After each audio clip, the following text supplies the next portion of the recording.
அன்புமிக்க சகோதர சகோதரிகளே, மாதா தொலைக்காட்சி நேயர்களே, உங்கள் அனைவரையும் இந்த தினம் ஒரு திருப்பாடல் நிகழ்ச்சியின் வழியாக சந்திப்பதில் நான் மகிழ்ச்சி அடைகிறேன். பிரியமான அன்பு சகோதர சகோதரிகளே, இன்று நாம் வாசிக்க கேட்ட திருப்பாடலானது திருப்பாடல் 123. மொத்தம் 4 இறைவசனங்களை கொண்ட இந்த திருப்பாடலிலிருந்து முதல் 2 இறைவசனங்களை மட்டுமே இன்றைய திருப்பாடலாக நாம் படிக்க கேட்டோம்.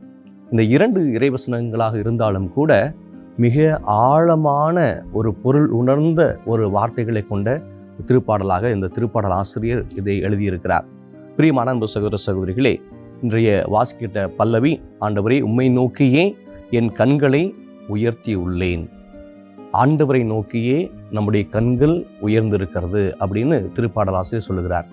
நமக்கு எல்லாருக்கும் தெரியும், நம்முடைய ஆண்டவராக இயேசு கிறிஸ்து நமக்கு கற்றுக் கொடுத்த ஜெபம் விண்ணுலகில் இருக்கிற எங்கள் தந்தையே என ஆரம்பிக்கிறது.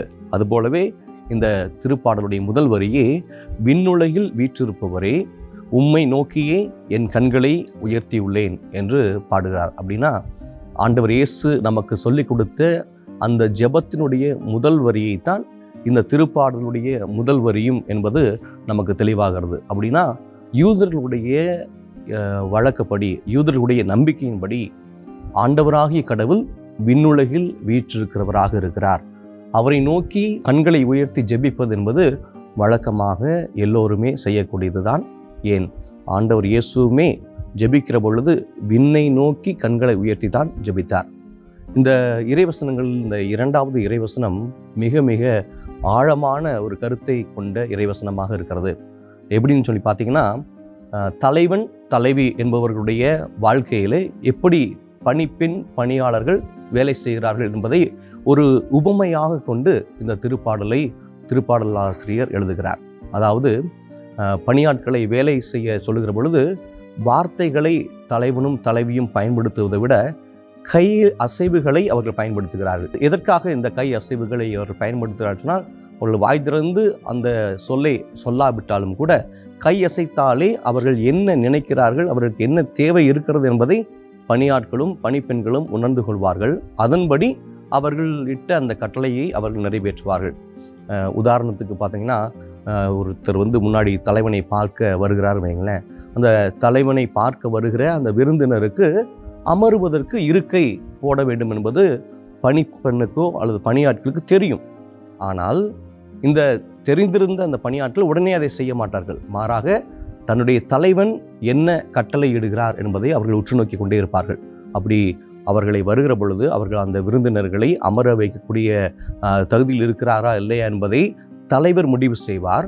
அதன்படி அவர்கள் இருக்கையை போட வேண்டுமா போட வேண்டாமா அப்படிங்கிறதை குறித்து தலைவர் கைகளில் வழியாக அவர்களுக்கு கட்டளையிடுவார்.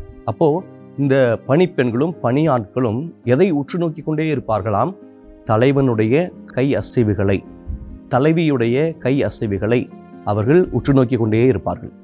அந்த தலைவன் அல்லது தலைவி கை அசைந்து அப்படி சொன்னாலே அந்த இடத்திலே அவர்களுக்கு நாற்காலியை போட்டு அந்த விருந்தினர்களை அமர வைப்பார்கள். அல்லது தலைவனுக்கு ஏதாவது ஒரு தேவை இருக்கிறது, தேவையில் இருக்கக்கூடிய அந்த தலைவனுக்கு ஏதாவது பொருள் எடுத்து வர வேண்டும் என்று சொன்னால் தலைவன் வாய் திறந்து கேட்க வேண்டும் என்ற அவசியம் இல்லை. மாறாக கை அசைவுகள் வழியாகவே அவர்கள் உரையாடுவார்கள். அப்போது இந்த ஒரு நிகழ்வை உதாரணமாக கொண்டு இந்த திருப்பாடல் ஆசிரியர் எவ்வளவு அழகாக எழுதுகிறார் பாருங்களேன்.